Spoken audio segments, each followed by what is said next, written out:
Oi, gente! Hoje eu vou falar mais um pouco sobre como a gente pode modificar o nosso cérebro para a gente se tornar um pouco mais feliz. Um tema que tem permeado todos os vídeos que eu tenho feito desde o início é o fato de que o nosso corpo, incluindo o nosso cérebro, foi selecionado através de anos de evolução para a gente poder sobreviver tempo suficiente para a gente poder reproduzir e passar os nossos genes adiante. Isso é importante saber porque as partes do cérebro que foram selecionadas e foram passadas adiante eram muito úteis no passado, quando a gente tinha perigos reais, né, de animais, de tempestades, de falta de comida, etc., ao nosso redor, e a gente tinha que poder prever o que podia dar de errado para a gente poder sobreviver. E a gente herdou, então, desses nossos antepassados, a tendência a gente está procurando o que existe de ameaça ao nosso redor, o que existe de negativo ao nosso redor. Essa é a chamada tendência negativa do cérebro. Então, a gente vê, por exemplo, que se a gente digamos, na época do Natal, você passa em 10 lojas, dessas 10 lojas, 9 atendentes te tratam super bem, mas um deles te trata mal. O que acontece? A gente chega em casa à noite, de quem é que a gente vai falar? Do que não tratou a gente bem. De novo, porque o nosso cérebro já nasce com essa predisposição a gente olhar ao redor, escanear para ver o que tem de negativo, o que pode ter de ameaça. E é claro que isso gera muito sofrimento na gente, né? Além de gerar muito sofrimento, faz com que essa tendência ao negativo faz com que a gente foque demais naquela situação negativa e a gente não veja o panorama grande, né? Então a gente foca naquela uma pessoa que não tratou a gente bem e a gente esquece de olhar as 9 outras que trataram a gente bem. E, por último, o que acontece é que com essa tendência que a gente tem a olhar as coisas negativas, o nosso cérebro aprende muito mais rápido de uma situação negativa do que de uma situação positiva. Então, digamos que você tenha tido contato com 50 cachorros na sua vida. Todos os 50 cachorros bonzinhos abanando o rabo, mas um deles te mordeu.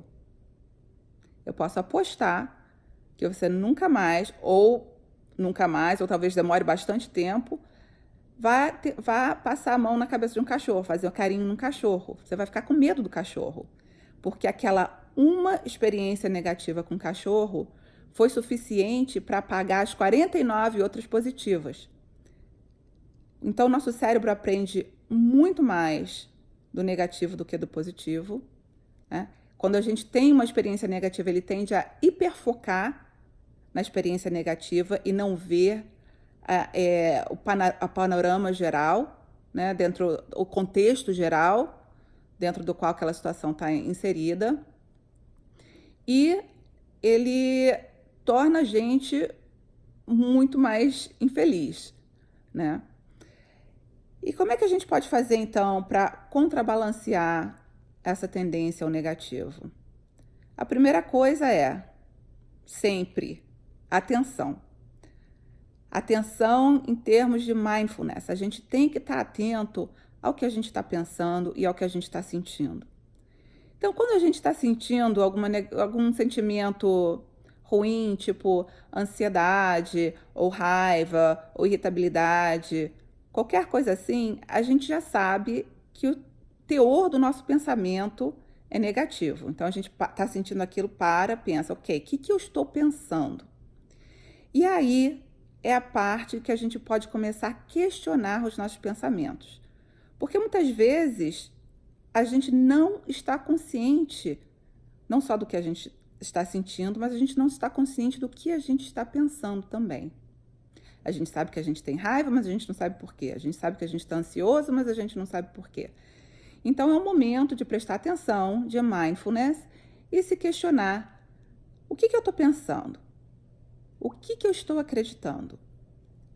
Então, por exemplo, você, digamos que você está no corredor do trabalho e você passa pelo seu chefe, você fala oi para ele e ele não fala nada de volta. Você pode começar a pensar, nossa, que mal educado, ele não vai com a minha cara, né? Ou então, não sei, ou, nossa, ele tá mal-humorado hoje, ou tá distraído, o que quer que seja, tá? Mas digamos, esquece o distraído, porque essa não seria um pensamento negativo, né? Mas digamos que você pensasse, o chefe não vai com a minha cara. Então, eu vou ensinar para vocês algumas perguntas que você pode se fazer para questionar esses pensamentos.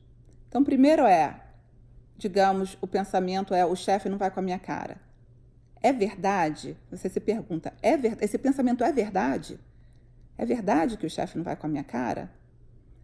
Aí você para pensar. Bem, tem situações que ele me tratou bem. Em geral, ele me trata bem. Ele me tratou bem aqui, me tratou bem ali. Mas também me tratou mal aqui, mal ali. Então, é verdade que ele não vai com a sua cara? Não sei. A resposta sincera é não sei. A segunda a segunda pergunta que você pode fazer de que maneiras você vai meio que virar a situação? De que maneiras o chefe vai com a minha cara? Então você vai testar o oposto do que você está acreditando. Quando ele trouxe, sei lá, bombons de Natal para todo mundo, ele deu para mim também, né? Então, bem, isso é uma maneira que ele vai com a minha cara. Quando eu pedi para sair cedo outro dia, ele deixou sem reclamar. Essa é outra maneira que ele vai com a minha cara. E aí você começa a ver provas para o oposto do que você está pensando. Aí você pode fazer uma terceira pergunta. Você vai de novo fazer meio que um oposto do seu primeiro pensamento, mas de uma outra forma. Você vai se perguntar de que formas eu não vou com a cara do chefe. Né? Você vai se questionar, será que seria verdade que eu não vou com a cara do chefe? E aí você vai se responder. E aí a quarta pergunta seria, esse pensamento, se eu não tivesse esse pensamento, como é que eu estaria me sentindo agora? Provavelmente se você não pudesse pensar que o chefe não vai com a sua cara, você estaria relaxada, você estaria feliz, certo? Então, mostra que aquele pensamento é um pensamento estressante, que não necessariamente é verdadeiro, que o oposto, inclusive, pode ser verdadeiro, e que perdi minha linha de pensamento agora. Vai voltar.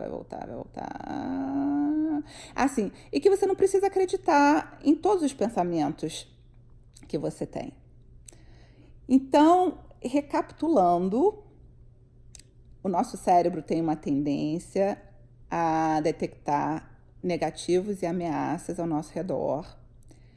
Essa tendência faz com que a gente foque demais no fato negativo. Essa tendência faz com que a gente aprenda muito rapidamente do negativo. E uma maneira que a gente tem de contrapor essa tendência é questionando os pensamentos que estão por trás dos nossos sentimentos.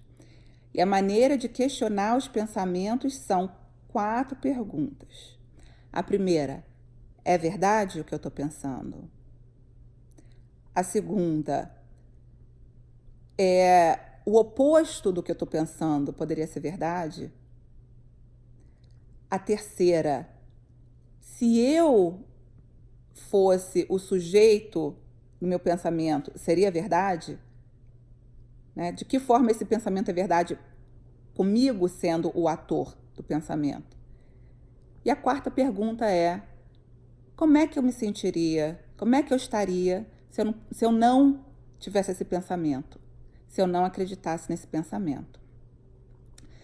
Espero que tenha ficado claro, que eu não tenha me enrolado muito.